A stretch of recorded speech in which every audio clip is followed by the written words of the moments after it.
आपके समक्ष है। वासुदेव कुटुंबकम एवं सर्वे भवन्तु सुखिनः विचारधारा वाला देश, जहां आज नक्सल समस्या ने गंभीर रूप धारण कर रखा है। प्रश्न उठता है, ये नक्सली है कौन?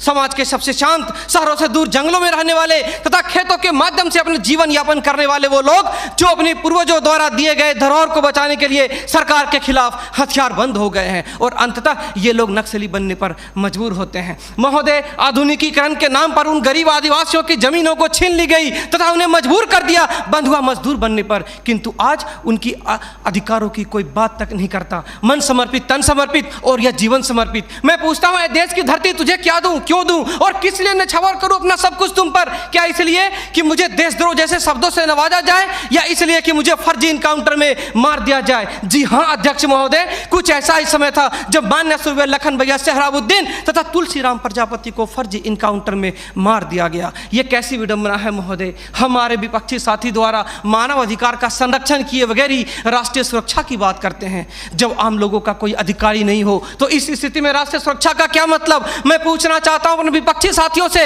वे किस राष्ट्रीय सुरक्षा की बात करते हैं? पुलिस हिरासत में अत्याचार व मौत, उन्नाव केस, किसानों द्वारा आत्महत्या या बिहार के शेल्टर होम में हुई मासूम बच्चों के साथ दरिंदगी, क्या यह है राष्ट्रीय सुरक्षा?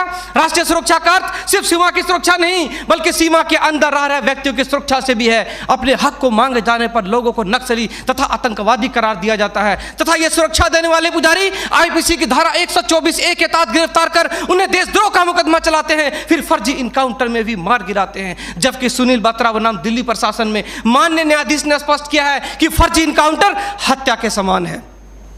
10 जुलाई 2004 को मनोरमा देवी के साथ दुष्कर्म और उसकी हत्या तथा पूर्वोत्तर राज्य की महिलाओं द्वारा हम सुरक्षा बलों के समक्ष निर्वस्त्र होकर विरोध प्रदर्शन करना इस बात का द्योतक है कि हम सुरक्षा बलों ने arms force special power act का दुरुपयोग कर नाजायज फायदा उठाया है। वहां के लोगों को जबरन गिरफ्तार कर उसे मानसिक एवं शारीरिक रूप से प्रताड़ित किया है तथा उनकी बहु बेटियों के साथ दरिंदगी कर मानवता को शर्मसार किया है। यह देश की सभ्य समाज एवं लोकतांत्रिक शासन प्रणाली पर प्रश्नवाचक चिन्ह है। सीआरपीसी की धारा 41, 42, 107, 151 के तहत बिना वारंट गिरफ्तार करने की शक्ति, सीआरपीसी की धारा 129, 130 मजमे को तितर बितर करने की शक्ति और जरूरत पड़ने पर गोली चलाने तक की शक्ति इन सुरक्षा बलों को दी गई है। और कितने अधिकार दिया जाए इन्हें? तो दे दो रोलेक्ट एक्ट जैसा अंधा कानून और ढूंढते रहो इतिहास के पन्नों पर स्वतंत्रता एवं समानता जैसी शब्दों को। महोदय, आज जरूरत है चिंतन की, मंथन की, जागरूकता की, लोगों में विश्वास जगाने की। आज जरूरत है सुपर 30 जैसे संस्थानों की ताकि अपने पथ से भटके हुए बच्चों को उचित शिक्षा,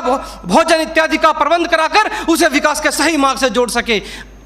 अंत में फैसला माननीय निर्णायक मंडल के पर छोड़ते हुए गुरुदेव रविन्द्रनाथ टैगोर की इन पंक्तियों के साथ मैं अपनी वाणी को विराम देना चाहूंगा कि मैं जीना चाहता हूं इंसानों की फौज के बीच में, मैं जीना चाहता हूं उगते सूरज की किरणों के बीच में, सुंदरता और सुगंध के बीच में। मेरी इच्छा है काश मिल जाए मुझे थोड़ी सी जगह इन जीने वालों के दिलों के बीच में। जय हिंद।